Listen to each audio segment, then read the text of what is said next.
महंगाई, असमान विकास है। गरीब और गरीब हो रहा है, अमीर और अमीर हो रहा है, जिसका कारण है भ्रष्टाचार और भ्रष्ट व्यवस्था। देश का लगभग 400 लाख करोड़ रुपए भ्रष्ट और बेईमान लोगों ने विदेशों में जमा करा रखा है और देश कंगाल हो रहा है। इस लूट से देश को बचाने के लिए राष्ट्रनायक स्वामी रामदेव जी 2 सालों से भारत स्वाभिमान यात्रा कर लोगों को काले धन का सच और देश में हो रहे भ्रष्टाचार और भ्रष्ट व्यवस्था से अवगत करा रहे हैं। अब संपूर्ण राष्ट्र काले धन का सच जान चुका है। देशवासी मांग रहे हैं देश का वो पैसा जो विदेशों में काले धन के रूप में जमा है, ताकि देश का संपूर्ण विकास हो सके और भारत फिर से विश्व की सबसे बड़ी आर्थिक महाशक्ति बन सके। इसी संकल्प के साथ देशव्यापी यात्रा कर रहे जननायक स्वामी रामदेव जी इन दिनों हरियाणा राज्य के दौरे पर हैं। हरियाणा के गांव-गांव होते हुए स्वामी जी पहुंचे रेवाड़ी, हरियाणा में आयोजित रक्तदान शिविर में, जहां लोगों ने स्वामी जी का तिलक कर स्वागत किया। इसके बाद स्वामी जी ने फीता काटकर रक्तदान शिविर का उद्घाटन किया एवं रक्तदान करने आए दानकर्ताओं से मुलाकात की और उनका उत्साह बढ़ाया। तदुपरांत स्वामी जी का काफिला चल दिया भौंडसी, हरियाणा में पीएमडी ग्रुप के ऑफिस का उद्घाटन करने, जहां पहुंचने पर स्वामी जी का लोगों ने भारत माता की जय घोष के साथ माल्यार्पण कर जोरदार स्वागत किया। इसके बाद स्वामी जी ने शांति मंत्रों के बीच रिबन काट पीएनडी ग्रुप के ऑफिस का उद्घाटन किया एवं लोगों को आशीर्वाद दिया। तत्पश्चात स्वामी जी पहुंचे भौंडसी में ही आरोग्य केंद्र का उद्घाटन करने, जहां स्वामी जी का महिला ने तिलक कर आशीर्वाद प्राप्त किया। इसके बाद स्वामी जी ने फीता काटकर आरोग्य केंद्र भौंडसी का उद्घाटन एवं अवलोकन किया। आरोग्य केंद्र का अवलोकन करने के पश्चात स्वामी जी चल दिए मसानी, रेवाड़ी की ओर, जहां पहुंचते पहुंचते रात हो चुकी थी, लेकिन उसके बावजूद लोगों के उत्साह में कोई कमी नहीं थी। स्वामी जी का मसानी पहुंचने पर बालिका ने तिलक व लोगों ने माल्यार्पण कर जोरदार स्वागत किया। इसके बाद स्वामी जी ने अपने हाथों पतंजलि चिकित्सालय एवं आरोग्य केंद्र का उद्घाटन किया एवं अवलोकन किया। अगली सुबह चल दिए बावल की ओर, लेकिन रास्ते में पड़ने वाले जलियावास में स्वामी जी के काफिले को रोकते हुए भारत माता की जय और वंदे मातरम के जय घोष के साथ स्वामी जी का स्वागत किया गया। जलियावास गांव के सभी बुजुर्गों को, भाइयों को, श्रद्धामयी माताओं को और जवानों को मेरा बहुत बहुत प्रणाम, सबको आशीर्वाद।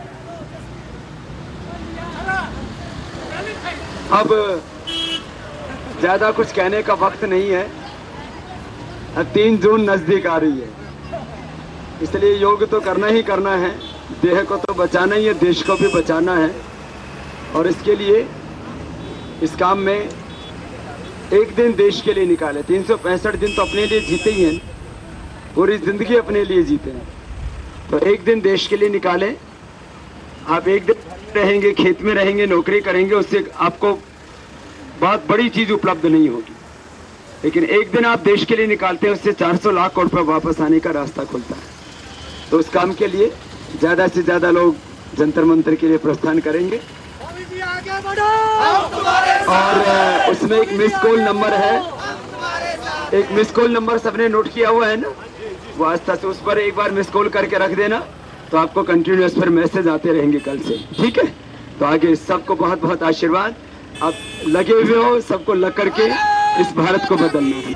हमें पूरी निर्भयता, समग्र पराक्रम व पूर्ण अनुशासन में रहकर इस पूरे अभियान को अहिंसात्मक व लोकतांत्रिक तरीके से आगे बढ़ाना है। आंदोलन के दौरान का वो समय बहुत नाजुक समय होता है। उस समय किसको क्या करना है और आंदोलन की क्या रणनीति होगी, ये सब जानने के लिए आप 022-330-811-22 पर मिस कॉल अवश्य करें। जो लोग पिछले वर्ष से लेकर अभी तक इस नंबर पर मिस कॉल कर चुके हैं, वे दोबारा मिस कॉल ना करें। दोपहर की चिलचिलाती धूप में जब तापमान 40 से 45 डिग्री चल रहा है, ऐसे में राष्ट्रनायक स्वामी रामदेव जी जब रेवाड़ी के बावल पहुंचे तो अपार जनसमूह पहले से ही उनके इंतजार में था। मंच पर लोगों ने स्वामी जी को साफा व स्मृति चिन्ह भेंट कर अपने आदर को प्रकट किया। बावल में स्वामी जी महाराज ने उपस्थित जनसमूह को पहले तो गर्मी से बचने के उपाय बताए, तत्पश्चात 3 जून को होने वाले आंदोलन के बारे में अवगत कराया। 45 से 50 डिग्री टेम्परेचर पर भी इस चिलचिलाती धूप में जब लोग लू से डरते हैं, आप में लो लगी है देशभक्ति की। आप यहां बैठे, आप सबका बहुत बहुत अभिनंदन है। श्रद्धामयी माताओं का, पिता तुल्य बुजुर्गों का, और जिनको अपने हाथों से एक नया भारत बनाना है और अपने आंखों में जो स्वर्णिम भारत का सपना सजोया था उसको साकार करना है। बहुत चुनौतियां हमारे सामने, और उन सब चुनौतियों के बीच में हमारी कुछ प्राथमिकताएं हैं। अब जैसे आजकल गर्मी है तो कुछ भाई बहनों ने बोला, बाबा जी आजकल तो काड़ो काड़ो धनी याद रहोगे, लू को इलाज तो बताइए को नहीं। हमें गर्मी भी लाग रही है। मैंने कहा भाई लू का इलाज तो अपना ठीक है, घंटा प्याज खा के कर लेंगे, घाट की राबड़ी पी के कर लेंगे, लेकिन ये 400 लाख करोड़ रुपए आएगा तो अपना हिंदुस्तान स्वर्ग बन जाएगा, फिर लू भी ना लगेगी, एयर कंडीशन लगा लियो। अब गर्मी को इलाज तो राजस्थान वाला ना तो सबने वेरो है। गर्मी ज्यादा लागे तो एक तो पानी ज्यादा पियो, 4 से 5 लीटर पानी हर आदमी को पीना ही चाहिए। वैसे गर्मी में प्यास लगे तो आदमी पी लेता। गर्मी से बचने के लिए प्याज सबसे अच्छी होती।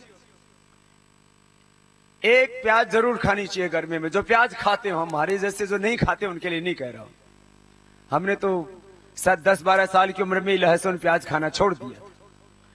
उसमें दरअसल एक ही दिक्कत है, बांस बहुत आती है, दुर्गंध आती है। बाकी इसमें गुण बहुत है। जो लहसुन और प्याज खाते हैं उनको कभी भी हार्ट अटैक नहीं होता।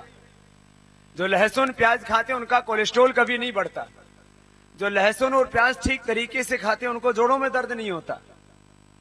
जो लहसुन और प्याज खाते हैं उनके शरीर में पित्त की बीमारी कोई नहीं होती, उनके ब्रेन में क्लॉट नहीं होता, ब्रेन हेमरेज नहीं होता, शरीर में बॉडी में ब्लड का सर्कुलेशन, खून का दौरा एकदम ठीक रहता है। तो गर्मी से बचने के लिए प्याज बहुत अच्छी चीज है। और हमारे यहां नींबू का शरबत तो पीते ही हैं, उसमें पुदीना और डाल के पी लो तो और ठंडा हो जाता है। बेल का शरबत उससे भी अच्छा होता है। भारत के अधिकांश प्रांतों में बेल होती है। बेल पेट के लिए और गर्मी के लिए बहुत अच्छी होती है।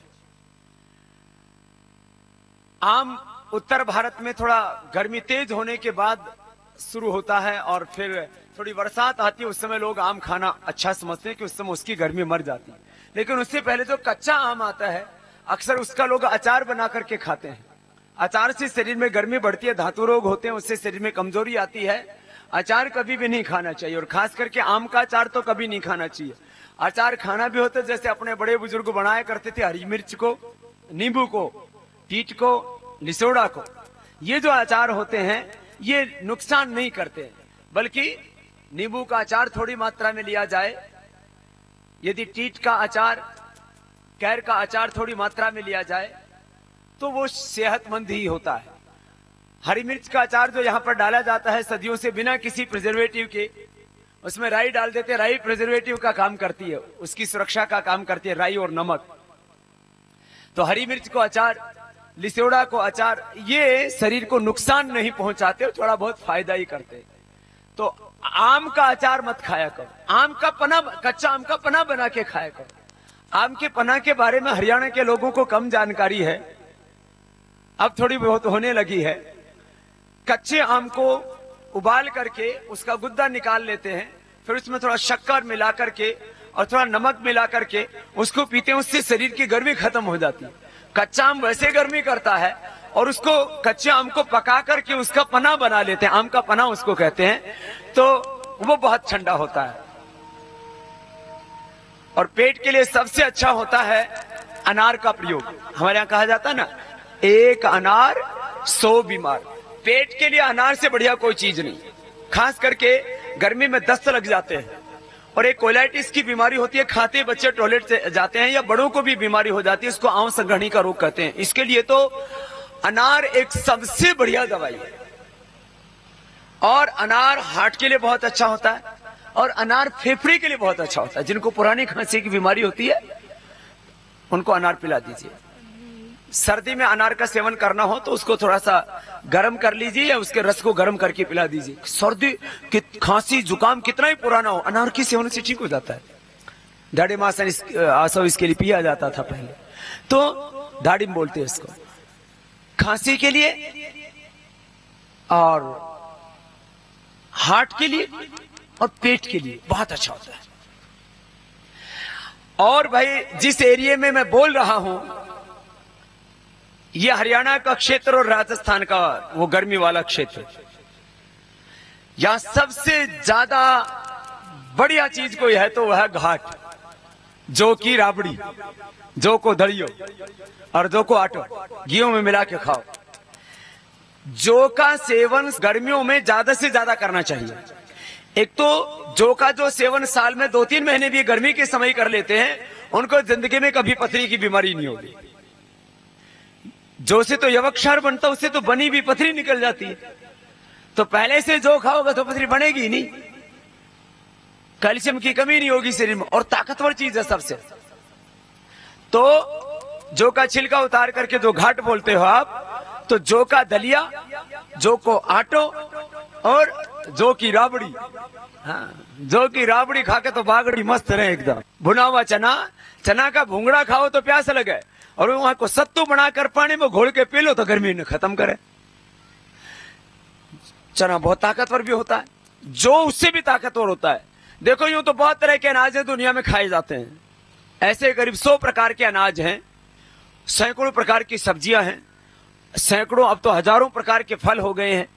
अनाज में बाजरा सब जानते हो, गेहूं जानते हो, चावल जानते हो, फिर इस तरह से चौलाई है, सिंघाड़ा है, कुट्टू है, बहुत तरह के अनाज, 10-15 अनाज तो आपने भी सुने ही हैं। चना है, ये सब खाए जाते हैं। सब अनाजों में श्रेष्ठ अनाज, सात्विक अनाज, सबसे ताकतवर अनाज, शरीर को रोगों से बचाने वाला अनाज वो जौ है। और हम इसे घटिया माने, बोले इसके ऊपर छानस बहुत निकला इसमें है। राबड़ी बनाओ, इसका घाट बनाओ, तो बोले मेहनत बहुत है इसमें।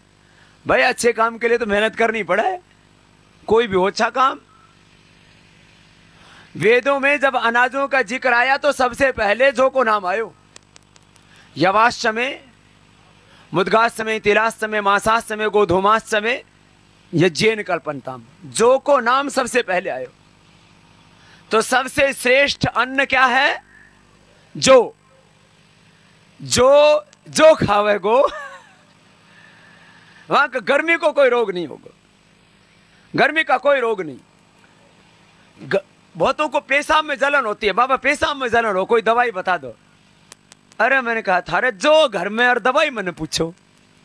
जो को आटो खाओ, जो की धानी बना के उसको सत्तू बना के पियो, बहुत ताकतवर होता है। हा? जो कमजोर से है ना, ऐसे मरियल से उनके कपड़े उतरवा के फोटो खिंचाओ ना तो एक्स रुआओ है। हाँ, पैंट भी सुबह से शाम तक खींचते ही रहे। जो ज्यादा कमजोर से हैं वो जौ की धानी खाया करो। जौ की धानी खाने से, उसका सत्तू पीने से शरीर में ताकत आती है। उसका दलिया खाओ, दलिया सबसे मजबूत होता है। जौ को जैसे गेहूं को दलिया बना के खाओ ना, ऐसे जौ को दलिया गेहूं के साथ खाओ, एकदम तगड़े हो जाओगे, मजबूत। मसल्स भी मजबूत बनेंगे, हड्डियां भी मजबूत बनेंगी, और धातु की बीमारी, पेशाब की बीमारी, स्वप्न दोष की बीमारी, माताओं को लिकोरिया की बीमारी, सफेद पानी की बीमारी, माहवारी की बीमारी, ज्यादा ब्लीडिंग होना, ये सब बीमारी, पेशाब के साथ धातु का आना, ये सब तरह की बीमारियों को इलाज किया है। बोलो जो थारा घर में। और बाबा ने दवा पूछो, बेरोई को नहीं। बोले बाबा माने तो यूं लागे जो बेकार से अनाज है। ये जो सबसे बढ़िया चीज है, ठंडो और सबसे ताकतवर। और पथरी 3-4 जगह होती है, एक तो किडनी में, एक पेनक्रियाज में, एक गॉल ब्लैडर में, और फिर तो किसी किसी को तो पूरे शरीर में। एक भाई मैंने देखा उसका, बोला बाबा मेरा तो गला में पथरी होगी। ये पथरी किससे होती है? गांव के घने आदमी तो सोचा शायद कोई अनाज वनाज खावा ही इसमें वो मिट्टी चली जाओ उससे पथरी बन जाती होगी। बावड़े हो, जो अनाज खाते हो वो आंत में जाता है और उसमें से कैल्शियम डिपॉजिट हो जाता है। कैल्शियम किडनी में इकट्ठा हो जाओ। इकट्ठा किसको हो? कैल्शियम। किडनी में कैल्शियम इकट्ठा हो, यहाँ हार्ट में कोलेस्ट्रॉल इकट्ठा होता है, गॉल ब्लैडर में भी कोलेस्ट्रॉल इकट्ठा होता है, पेनक्रियाज में भी कैल्शियम इकट्ठा होता है, और पूरी बॉडी में कहीं ये फैट सेल डिपॉजिट हो जाती है, उससे गांठें बन जाती हैं, और एक्सेस फैट पूरी बॉडी में डिपॉजिट हो जाता है, उससे मोटापा बढ़ जाता है। कपालभाति प्राणायाम करो, किडनी में तुम्हारे कई पीढ़ियों का पथरी ही नहीं होगी।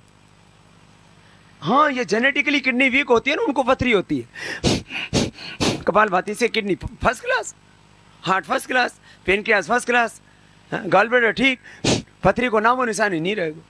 तो गर्मी की बीमारी को बता रहा था कि जो को आटो, जो की राबड़ी, जो को दड़ियो, जो को सत्तू, जो पियो, गर्मी खत्म, एकदम फर्स्ट क्लास टनाटन रहोगे। फिर जितनी भी हरी सब्जियां हैं, अब जैसे गर्मियों में टिंडा बहुत हो है, टिंडा खाओ। तरबूजा बहुत होता है, तरबूजा खाओ। खरबूजा है, टिंडा है, खीरा है, काकड़ी तो गर्मी की दवाई है। बल गर्मी लागी, जीव निकला है बेचारा की। तो भाई जीव यो ही निकला है, ये शीतली प्राणायाम है। गर्मी में जीव निकला है तो निकलने दो। जानवरों की भी, दूसरे जीवों की गर्मी में नहीं जीव निकला हुआ है, तो उनका फिर इलाज है। जीव निकल आता है, फिर उससे हवा जाती, इससे गर्मी मर जाती है। ये इलाज है, इसको नाम है शीतली। क्या नाम है इसको?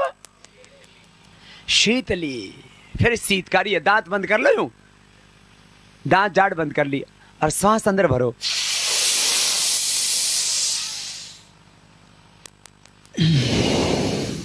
हो गया ना ठंडा ठंडा कूल कूल है। ये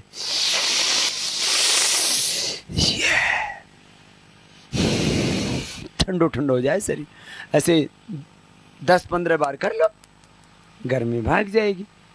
जिन्हें बहुत प्यास लगती है, बोले बाबा तिसाई बहुत लगा है, पिसाई बहुत लगा है, तो जिनको प्यास बहुत लगती है उनके लिए भी बहुत अच्छा है शीतली, शीतकारी। फिर एक चंद्र भेदी प्राणायाम है। बाएं से सांस लिया, धीरे धीरे हृदय से छोड़ दिया। ये ठंडो स्वर है। देखो एक बात सुन लो, जिन्हें बहुत गर्मी लगती हो ना, दाया कान में रुयो लगा लो। सुबह सुबह सुन लो, दाया कान में थोड़ा सा रुयो लगा लेना, आवाज आओगी। बहरा ना हो, कहाँ रुया लगाने से रुए में से आवाज जाती है। दाहिना कान में रुया लगा लो तो कौन सा स्वर चलेगो? बायों। और इससे शरीर में ठंडक रहेगी अपने आप। ये तरकीब है। हमें पूरी निर्भयता, समग्र पराक्रम व पूर्ण अनुशासन में रहकर इस पूरे अभियान को अहिंसात्मक व लोकतांत्रिक तरीके से आगे बढ़ाना है। आंदोलन के दौरान का वो समय बहुत नाजुक समय होता है। उस समय किसको क्या करना है और आंदोलन की क्या रणनीति होगी, ये सब जानने के लिए आप 022-330-811-22 पर मिस कॉल अवश्य करें। जो लोग पिछले वर्ष से लेकर अभी तक इस नंबर पर मिस कॉल कर चुके हैं, वे दोबारा मिस कॉल ना करें। सुनो, अपना भाग खराब नहीं, अपना देश खराब नहीं। सारे देशों में सबसे बढ़िया देश अपना। फिर ये दिक्कत क्यों हो रही है? अपना देश में गरीबी, भूख यो क्यों हो रही है? अब इसकी सुन लो। अपना देश ने पहले तो विदेशी लोगों ने लूटा, और विदेशी लुटेरों के बाद में अपने देशी लुटेरों ने लूटा। विदेशी लुटेरों ने जो लूटा, मोहम्मद गोरी, महमूद गजनवी, फिर नादिर शाह से लेकर के विदेशी लुटेरों की कहानी सबको पता है। फिर जो है अंग्रेज आ गए। अंग्रेज में एक एक आदमी ने कितना लूटा, तो लूट का इतिहास सुनोगा तो तुम्हारा रूंगटा खड़ा हो जाएगा। भाई जिसका देश नहीं होता ना, उस देश से मोहब्बत नहीं होती। इसलिए विदेशी राजा का कभी भी हिंदुस्तान पर राज नहीं होना चाहिए। महर्षि दयानंद ने भी कहा, और ये सत्य है। लेकिन आज तो देश में पता नहीं क्या राम मार गयो,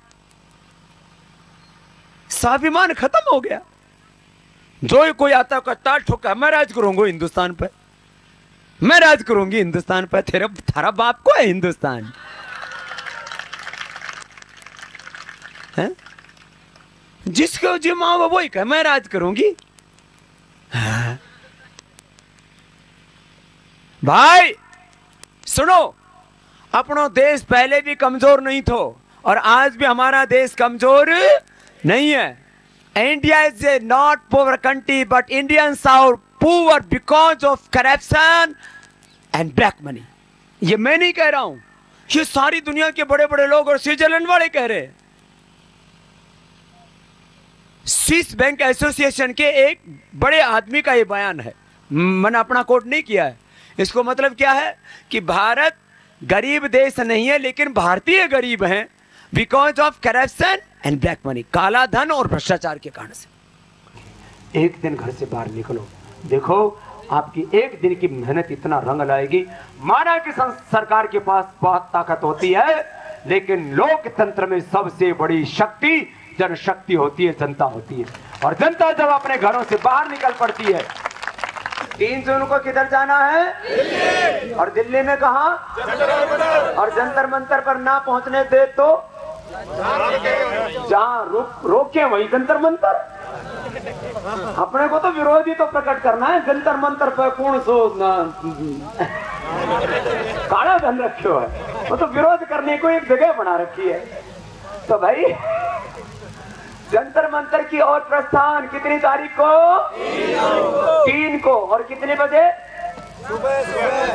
सुबह 3-4 बजे शुरू कर दिए, ठंडा में ब्रह्म मुहूर्त में काम शुरू करियो, लेकर राम को नाम, सुबह करियो यो काम। इंकलाब हिंदुस्तान। हमें पूरी निर्भयता, समग्र पराक्रम व पूर्ण अनुशासन में रहकर इस पूरे अभियान को अहिंसात्मक व लोकतांत्रिक तरीके से आगे बढ़ाना है। आंदोलन के दौरान का वो समय बहुत नाजुक समय होता है। उस समय किसको क्या करना है और आंदोलन की क्या रणनीति होगी, ये सब जानने के लिए आप 022-330-811-22 पर मिस कॉल अवश्य करें। जो लोग पिछले वर्ष से लेकर अभी तक इस नंबर पर मिस कॉल कर चुके हैं वे दोबारा मिस कॉल ना करें। माना कि काला धन वापस दिलाने का एकमात्र अधिकार केंद्र सरकार के पास है, लेकिन ये भी सत्य है कि लोकतंत्र में जनता सर्वोपरि होती है। 121 करोड़ भारतीय जब अहिंसात्मक व लोकतांत्रिक तरीके से अपना हक मांगेंगे तो सरकार को वो देना ही पड़ेगा। हमें पूरी निर्भयता, समग्र पराक्रम व पूर्ण अनुशासन में रहकर इस पूरे अभियान को अहिंसात्मक व लोकतांत्रिक तरीके से आगे बढ़ाना है। हमला चाहे जैसा भी हो, हमारा हाथ नहीं उठेगा। हमारी लड़ाई पुलिस से नहीं है, हमारी लड़ाई काले धन के लिए सरकार से है। अराजकता व अशांतिपूर्ण तरीके से हमें हमारा लक्ष्य नहीं मिल पाएगा। अतः हमें हर कीमत पर शांतिपूर्ण तरीके से अपना प्रदर्शन करना है। आंदोलन के दौरान का वो समय बहुत नाजुक समय होता है। उस समय किसको क्या करना है और आंदोलन की क्या रणनीति होगी, ये सब जानने के लिए आप 022-330-811-22 पर मिस कॉल अवश्य करें। जो लोग पिछले वर्ष से लेकर अभी तक इस नंबर पर मिस कॉल कर चुके हैं वे दोबारा मिस कॉल ना करें। भारतीय धर्म को भारत स्वाभिमान से जोड़ने के पश्चात राष्ट्रनायक स्वामी रामदेव जी महाराज पहुंचे। रेवाड़ी स्थित गुरुकुल किशनगढ़ घासेड़ा गांव के स्थानीय निवासियों ने स्वामी जी का स्वागत करते हुए उन्हें साफा पहनाया, तो वहीं कुछ लोगों ने पगड़ी और तलवार भेंट कर स्वामी जी के प्रति अपना सम्मान प्रकट किया। दोनों गांवों ने 21,051 रुपए गुरुकुल को दान दिए। रेवाड़ी में स्थित गुरुकुल किशनगढ़ घासेड़ा जो पतंजलि योग पीठ ट्रस्ट द्वारा संचालित है और जहां 15 से अधिक प्रांतों से आए ब्रह्मचारियों को प्राचीन व आधुनिक शिक्षा के समन्वय पर आधारित शिक्षा के साथ साथ भारतीय सभ्यता, संस्कृति और संस्कारों की भी दीक्षा देकर उनका चरित्र निर्माण कर राष्ट्र निर्माण के लिए तैयार किया जा रहा है। संध्या काल हो चुका है। आत्मा से उस परमात्मा का मिलन जिस घड़ी में होता है उसको संध्या काल कहते हैं। हर पल, हर घड़ी, हर समय वो परमात्मा हमारे मस्तिष्क में ज्ञान देता है। आंखों में देखने की, कानों में सुनने की, वाणी में बोलने की, हाथों में काम करने की शक्ति, इस देह में प्राण शक्ति वही परमेश्वर दे रहा है। हम कहाँ से आए, कहाँ से जाएंगे और कौन हमें चला रहा है, जिसके बारे में ये पता नहीं है, उसी को परमेश्वर कहते हैं। उसके चरणों में प्रार्थना करते हैं। मिलकर के मेरे साथ प्रार्थना के 2 शब्द सभी बोलेंगे। बहुत अरसे के बाद किशनगढ़ घासेड़ा आना हुआ। पूरे देश भर में एक जागरण का कार्य चल रहा है। विगत कुछ वर्षों में ही करीब 11 लाख किलोमीटर की यात्राएं की हैं और आज जैसे इस गुरुकुल के ऐतिहासिक परिसर में ये सभा हो रही है, ऐसे करीब 11,000 से ज़्यादा योग शिविर और सभाओं का आयोजन हुआ, जिसमें करीब 11 करोड़ से ज़्यादा लोगों ने भाग लिया। दुनिया के ज्ञात इतिहास में ये सबसे बड़ा सामाजिक और आध्यात्मिक आंदोलन चल रहा है, जिसमें 100 करोड़ से ज़्यादा लोग जुड़ चुके हैं और दुनिया के 200 से ज़्यादा देशों में योग, आयुर्वेद और भारतीय संस्कृति का जो प्रचार हुआ है, जो वैदिक धर्म का झंडा गड़ा है, दुनिया की कोई ताकत अब उसको उखाड़ नहीं सकती। पूरी दुनिया योग की आगोश में आ रही है, भारतीय संस्कृति की शरण में आ रही है। सा प्रथमा संस्कृति विश्वारा इंद्रम वर्धन्तो अप्तरः कृण्वन्तो विश्वमार्यम अवघ्नन्तो अरावणः का वेद का उद्घोष सार्थक हो रहा है। लेकिन किशनगढ़ घासेड़ा वालों को शिकायत है, बाबा हम हर साल नहीं आते हैं, अब बाबो एक और सारो देश, सारी दुनिया बाबा हमारे अठे आओ, बाबा हमारे यहाँ आओ। सब में प्यास है, सब में आश और विश्वास है। मैंने इस 700 करोड़ की इस दुनिया को अपना परिवार माना। 121 करोड़ भारतीयों का अपना यह घर।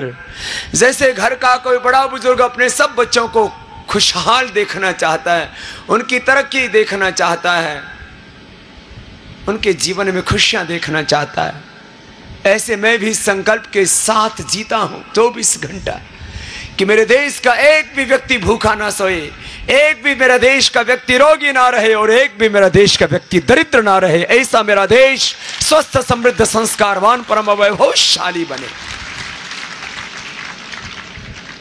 सबके जीवन में खुशहाली आए, सबके जीवन में तरक्की आए, सबके जीवन में विकास हो, सब सुखी रहे सब प्रकार से, धन से भी धर्म से भी।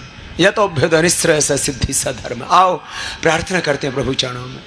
प्रभु जी इतनी सी दया कर दो, प्रभु जी इतनी सी दया। गाइए। हमको भी तुम्हारा प्यार मिले, हमको भी कुछ और भले मिले ना मिले, कुछ और भले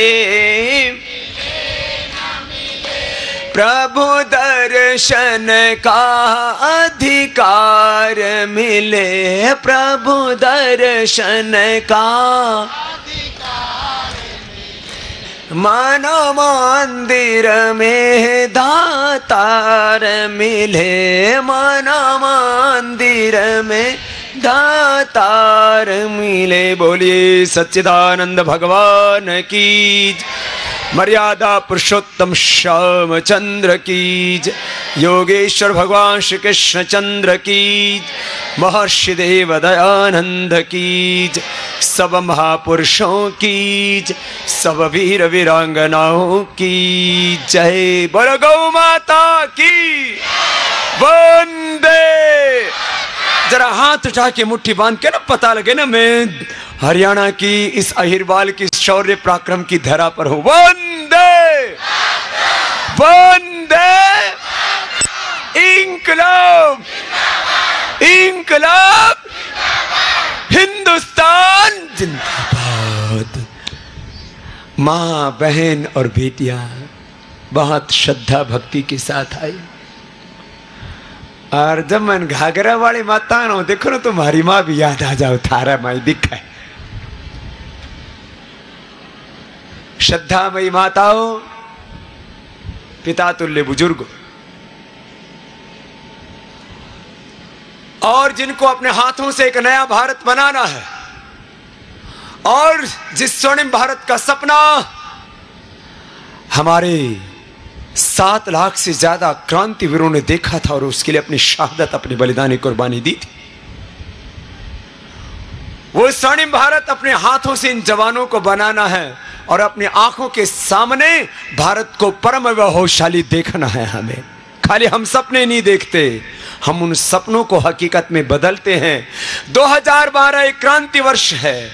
2013 तक पहुंचते पहुंचते इस भ्रष्टाचार की, काले धन की भ्रष्ट व्यवस्थाओं की 13वीं होगी। भारतीय राजनीति का पुनर्जन्म होगा। 2013 तक पहुंचते पहुंचते इस पाप, अनाचार और भ्रष्टाचार का अंत होगा और 2020 तक Bharat world economic super power, world spiritual power, विश्व गुरु के रूप में प्रतिष्ठापित होगा। इस संकल्प के साथ पूरे देश में एक नव जागरण हो रहा है। देश एक बहुत नाजुक दौर से गुजर रहा है। आंतरिक जो समस्याएं हैं, चाहे वो महंगाई की है, बेरोजगारी की है, गरीबी की है, भूख की, अभाव की है, आर्थिक और सामाजिक अन्याय की है, नक्सलवाद माओवाद में हिंदुस्तान जल रहा है। देश, धर्म और संस्कृति सब कुछ खतरे में है। ये भारत माता, ये गौ माता, इन मां बहन बेटियों की इज्जत खतरे में है और देश की सीमाएं भी सुरक्षित नहीं है। भारत के 2 पड़ोसी देश परमाणु शक्ति संपन्न हैं। ये भारत के वायुसेना अध्यक्ष जब कहते हैं कि भारत के 2 पड़ोसी देश परमाणु शक्ति संपन्न है, पाकिस्तान और चीन, और दोनों के साथ हमारे रिश्ते अच्छे नहीं रहे हैं। एक के साथ 2-3 बार तो एक के साथ हमने एक बहुत बड़ी लड़ाई लड़ी है और दोनों के साथ आज भी हमारा सीमा विवाद है। यूं तो पूरी दुनिया में करीब 204 देश हैं, उनमें भारत 4थे नंबर पर आज गिना जाता है। हमसे आगे जापान, चीन और अमेरिका को कहा जाता है। आज पूरी दुनिया में भारत की साख गिर रही है, रुपए का अवमूल्यन हो रहा है। 56 रुपए दो तो $1 मिलता है। हमारी हैसियत 1 और 56 आ गई, क्योंकि वर्ल्ड इकोनॉमिक सुपर पावर ही सुपर पावर गिना जाता है। आर्थिक शक्ति संपन्न राष्ट्र ही दुनिया में ताकतवर गिना जाता है। आज रुपए का अवमूल्यन हो रहा है, हमारा डेफिसिट बढ़ रहा है, इन्फ्लेशन बढ़ रहा है और एक्सपोर्ट हमारा घट रहा है। ग्रोथ रेट हमारी नीचे गिर रही है। जीडीपी का आकार हमारा सिकुड़ता जा रहा है।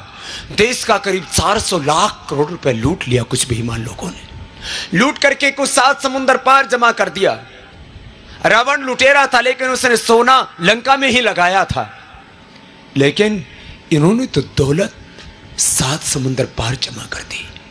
कुछ देश के अंदर जमा की हुई है, कुछ ऑफिशियल लेकर के भी आए हैं एफडीआई के माध्यम से, जिसको हिंदी में विदेशी पूंजी निवेश, अंग्रेजी में फॉरेन डायरेक्ट इन्वेस्टमेंट, एफडीआई कहा जाता है। एक तरफ देश के 84 करोड़ लोग इस देश में गरीबी, भूख, अभाव, बेबसी में जीते हैं और करीब 40 करोड़ लोग तो हंगर एंड मेलन्यूट्रिशन, भूख और कुपोषण के शिकार हैं। आपको शायद हिंदुस्तान के मैक्सिमम लोगों को इस बात का पता नहीं है कि हर दिन अपने हिंदुस्तान में करीब 20,000 लोग भूख और कुपोषण से मर जाते हैं।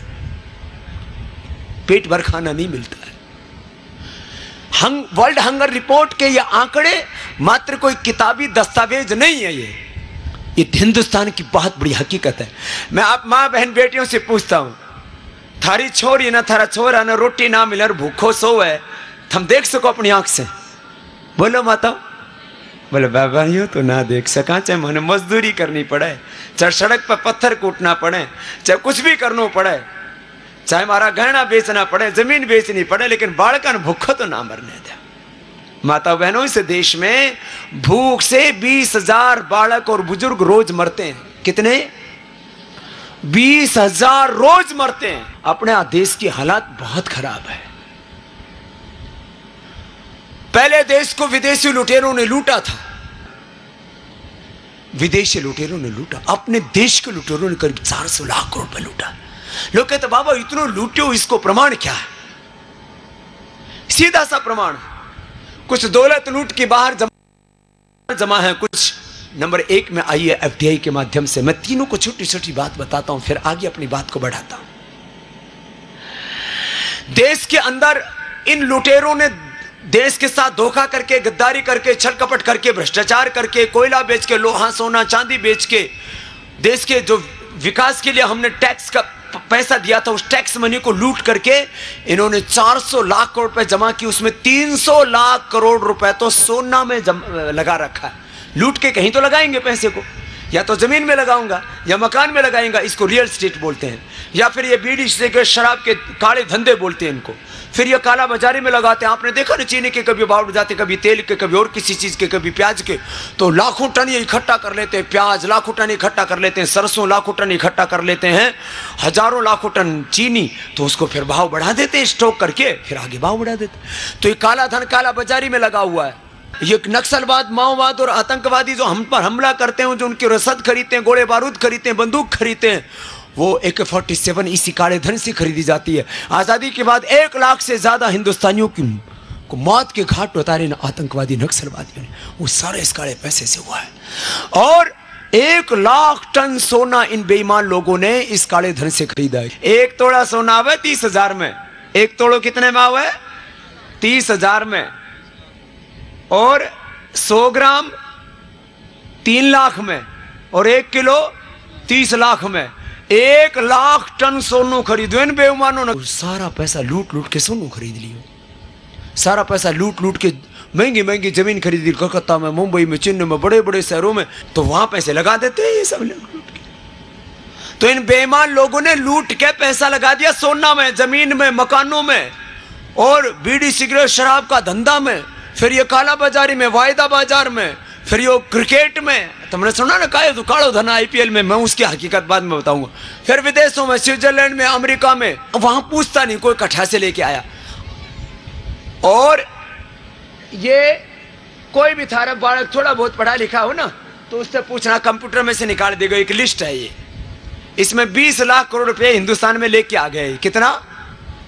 अरे जोर से तो बोलो। 20 लाख करोड़। ये इतना पैसा है, 20 लाख करोड़ रुपए हिंदुस्तान में पानी की व्यवस्था ठीक करने में लगावे, तो हिंदुस्तान के, ये रेवाड़ी के, महेंद्रगढ़ के नहीं, राजस्थान के, गुजरात के, महाराष्ट्र के, मध्य प्रदेश के, पूरे हिंदुस्तान में, आंध्र प्रदेश के करीब आधा हिंदुस्तान सूखे में रहता है। 10 लाख करोड़ रुपए पानी की व्यवस्था में लगा दो, तो 12 महीना पानी हिंदुस्तान के प्रत्येक किसान के खेत को मिल जाएगा। पानी की समस्या खत्म हो जाएगी। और 4-5 लाख करोड़ रुपए बिजली में लगा दो, 4-5 लाख करोड़ रुपए शिक्षा में लगा दो, सब बच्चों के लिए school, college, university world class हो जाएंगी। और 4-5 लाख करोड़ रुपए बिजली में लगा दो, तो 24 घंटा बिजली सबने, और किसानों ने तो मुफ्त में ही दे दो। यो 20 लाख करोड़ रुपए लेके आ गया, लेकिन इसमें गड़बड़ क्या कर रखी है? इसमें खाली कंपनियों का नाम पता है, मालिकों का नाम पता नहीं। इसके मालिक कौन है?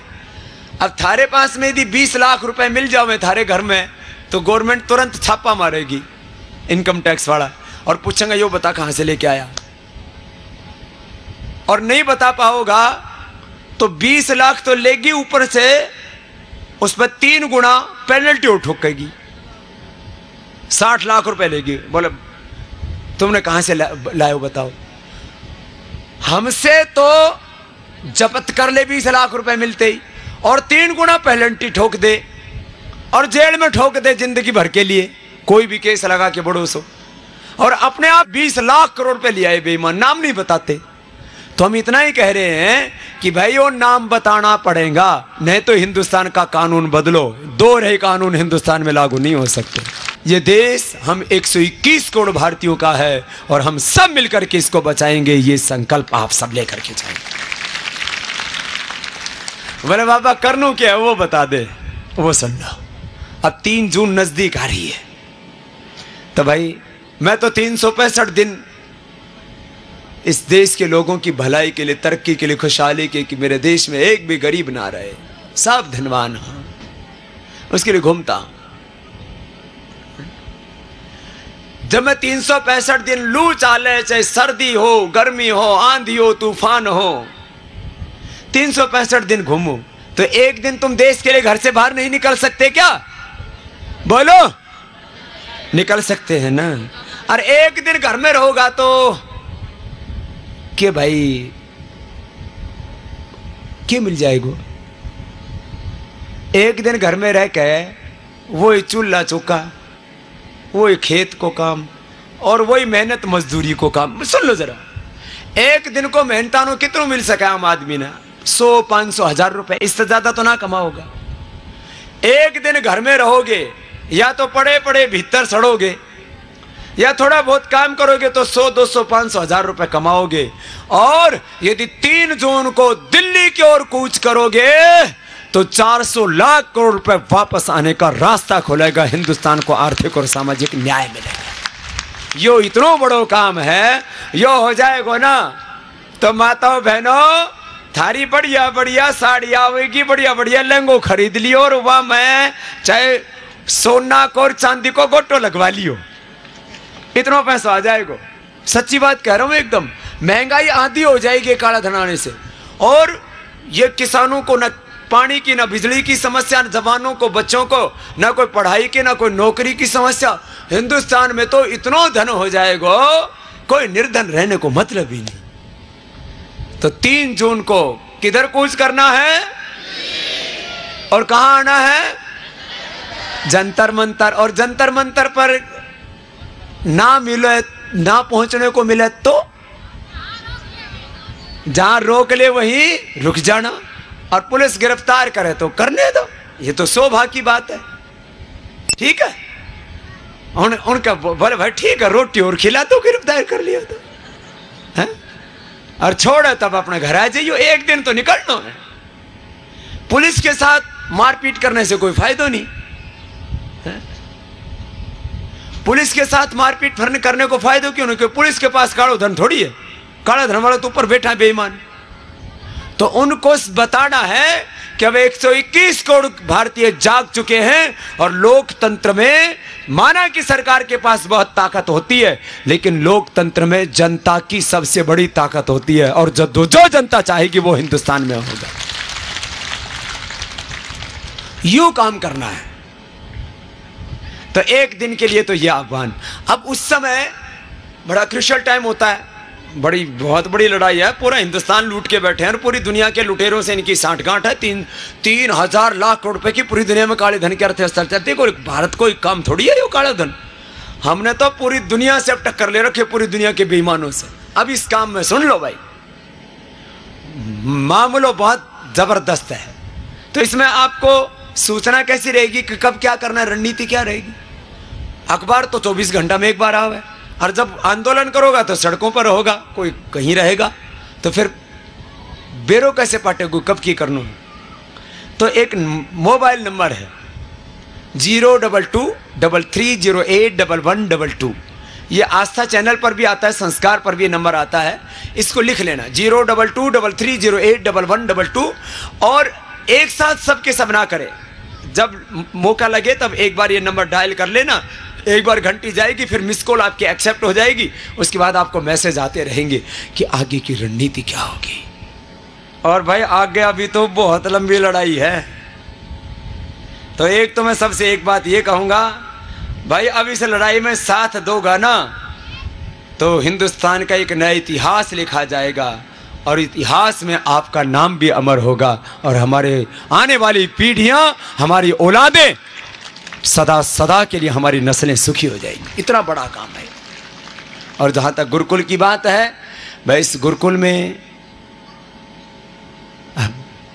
शारीरिक, मानसिक, बौद्धिक, आत्मिक विकास के लिए सुबह 4-5 बजे से लेकर के रात को 10 बजे तक बच्चों को तैयार किया जाता है। फिजिकल एजुकेशन, स्पिरिचुअल एजुकेशन, बाकी जो सामान्य जो ज्ञान है, मैथमेटिक्स, फिजिक्स, केमिस्ट्री से लेकर के जो हमारा वैदिक नॉलेज है, जो वैदिक ज्ञान है हमारा, वो सब उससे समाहित करते हैं बच्चों को। और देखो ये तो हमारा प्रयोग चल रहा है अभी, मेरा सपना है, और चाहे मुझे 5 साल लगे, चाहे 10 साल लगे या 20 साल लगे, मैं आपको आज कह रहा हूँ, और आप याद rखना आज की इस डेट को, हिंदुस्तान के जितने भी स्कूल, कॉलेज और यूनिवर्सिटी, विश्वविद्यालय हैं, एक दिन इन सबको गुरुकुल बनाना है। ऐसे ऊंचे संस्कार, ऐसे ऊंचे आध्यात्मिक मूल्य, अब 1-2 गुरुकुलों से बात नहीं बनेगी। 60 करोड़ के करीब इस देश में जवान हैं, बच्चे हैं, उन्हें सबको संस्कार देने हैं, नहीं तो हमारी पीढ़ियां किधर जा रही हैं। सुरा और सुंदरी का खेल, नशा और वासना का हिस्सा कुचक्र, उससे अपनी औलादों को हमने नहीं बचाया तो क्या बचेगा फिर। बहुत प्रश्न है अपने सामने, उन सब प्रश्नों का स्वयं समाधान बनना है। माँ बहन बेटियों को भी अपने बच्चों को, औलादों को अच्छे संस्कार देने हैं। मेरे माता पिता ने मुझे दौलत नहीं दी, मुझे संपत्ति नहीं दी, और मुझे चाहिए भी नहीं। और मैं आप सबसे भी कहता हूं, माँ बहन बेटियों से और इन पिता तुल्य बुजुर्गों से, हम बच्चों को कितनी संपत्ति दे करके जाते हैं यह ज्यादा महत्वपूर्ण नहीं, क्योंकि संपत्ति से तो विपत्ति भी आ सकती है, लेकिन बच्चों को हम क्या संस्कार दे करके जाते हैं यह महत्वपूर्ण है। और संस्कार ही संसार में उनको शिखर पर लेकर के जाते हैं, और वही आगे चल के देश, धर्म, संस्कृति का, आपके कुल वंश खानदान का नाम रोशन करते हैं। संस्कार दो, संस्कार घर में संस्कार दो। गुरुकुलों में संस्कार हम देते हैं, स्कूलों में, विद्यालयों में, कॉलेजों में वो संस्कार खत्म हो गए, क्योंकि एक षड्यंत्र है कि हिंदुस्तान के बच्चों और युवाओं को बर्बाद किया जाए, इनके भीतर आत्मगौरव को नष्ट कर दिया जाए, जिससे कि किसी के भीतर भी स्वाभिमान बचे ही नहीं। बस इतनी सी बात। अब बात बीड़ी, पीड़ी, सिगरेट, शराब की रह गई, दारू की। मैं अपनी भीतर वाले से पूछ लो, भीतर वाला कहता हूं ना कि दारू पी तो वह खूब पियो, और वह भीतर वाला मना करे ना तो थोड़ा साहस करो। एक बार गलत आदत पड़ जाती है, उससे निकलने में वक्त लगता है। बस जितने भी बड़े बुजुर्ग आए हैं, बहुत श्रद्धा है उनमें, बहुत भक्ति है। जैसे हमारी श्रद्धामयी माताएं बीड़ी, सिगरेट, शराब कुछ नहीं पीती, क्योंकि माता सीता, माता पार्वती, लक्ष्मी, गार्गी, सरस्वती, कौशल्या को ये अपना आदर्श मानती है। तो भाई माता जी को कुणबो तो ठीक है, सीता को, पार्वती को, लक्ष्मी, सरस्वती, दुर्गा को कुणबो ठीक है, यो गड़बड़ राम जी का कुणबा में आ गई। भाई अपना आदर्श भी तो राम जी है ना, हम राम की संतान है या रावण की, बोलो तो? कृष्ण की संतान है या कंस की? ऋषियों की संतान है या राक्षसों की? तो बोलो भाई कौन से ऋषि ने, कौन से रामकृष्ण ने यू नशापत्ती की? बोलो, अरे जोर से तो बोलो ना की ना। तो भाई आज से जो करते हो वो छोड़ जाना, और जो नहीं करते हो वो संकल्प लेके जाना। दुनिया में कुछ भी हो सकता है, सूरज पूर्व से चाहे पश्चिम में उगने लग जाए, लेकिन मैं अपने धर्म से नहीं डूबूंगा, अपने सत्य से नहीं डूबूंगा, और यही आपको आगे लेकर के जाएगा, और यही आपको सच्चा ऋषि पुत्र बनाएगा। मुझे पूरी उम्मीद है सब ऐसे ही बनेंगे। सत्संग तो इतना ही है भाई, बाकी तो भाई ढोलकी बजा के 2-4 चुटकुला हमने सुना दें, वो लेन भाई मानने की तो 2 ही बात है। 2.5 अक्षर प्रेम का पढ़े सो पंडित हो, पोथी पढ़ पढ़ जगमुहा, पंडित भयानक हो। भाई पोथी तो कितनी पढ़ लो, हमने भी पोथी घनी पढ़ी है, 4 वेद, 6 शास्त्र, फिर दर्शन, उपनिषद, रामायण, महाभारत, फिर सारी दुनिया के ग्रंथ पढ़ डाले, सारी दुनिया घूम डाली। भाई सबसे बड़ो शास्त्र अपनो आत्मा है, इसलिए आत्मा वारे द्रष्टव्य, श्रोतव्य, मंतव्य, निधिध्यासितव्य। बस आत्मा सो, अब बात समझ में आ गई सबने, तो बस मारो काम पूरा हो गए। यही सत्संग है, यही उपदेश है, ऐसा उपदेश है। हाँ? तो भाई अपने बालकों को गुरुकुल में पढ़ाओ, वो महान बनेंगे। वो विद्वान बनेंगे, वो चरित्रवान बनेंगे, बलवान बनेंगे, संस्कारवान बनेंगे, मातृ पितृ भक्त राष्ट्र भक्त बनेंगे। वो नशा और वासना की आंधी में नहीं बहेंगे, वो इस दुनिया के बहाव में नहीं बहेंगे, बल्कि दुनिया के प्रवाह को मोड़ने की शक्ति रखता है गुरुकुल का ब्रह्मचारी। ऐसे ब्रह्मचारी तैयार करने अपने को। भाई बहनों, अब सब मेरे साथ एक प्रार्थना का उच्चारण करेंगे। मेरे दाता के दरबार में भाई सब लोगों का खाता हूं, मेरे दाता के दर। ओ जो कोई जैसी करनी करता, जो कोई जैसी वैसा ही फल पातर, मेरे दाता के दरबार में सब लोगों का खाता हूं, मेरे गाइए। ओ चले न उसके आगे रिश्वत, चले नहीं चालाकी, चले न उसके ओ उसके लेन देन की बंदे रीत बड़ी है बाकी, उसके लेन देन की। ओ समझदार तो चुप ही रहता, समझदार तो मूर्ख शोर मचाता हूं, मेरे दाता के दरबार में सब लोगों का खाता हूं, मेरे हाथ उठक खाता। उजली करनी कर ले रे बंदे, कर मन करियो काला, उजली करनी काला। लाख आंख से देख रहा है तुझे देखने वाला, लाख आंख से। ओ उसकी तेज नजर से रे बंदे, उसकी तेज नजर से कोई नहीं बच पाता हूं, मेरे दाता के दरबार में सब लोगों का खा। बोले सच्चिदानंद भगवान की। हमें पूरी निर्भयता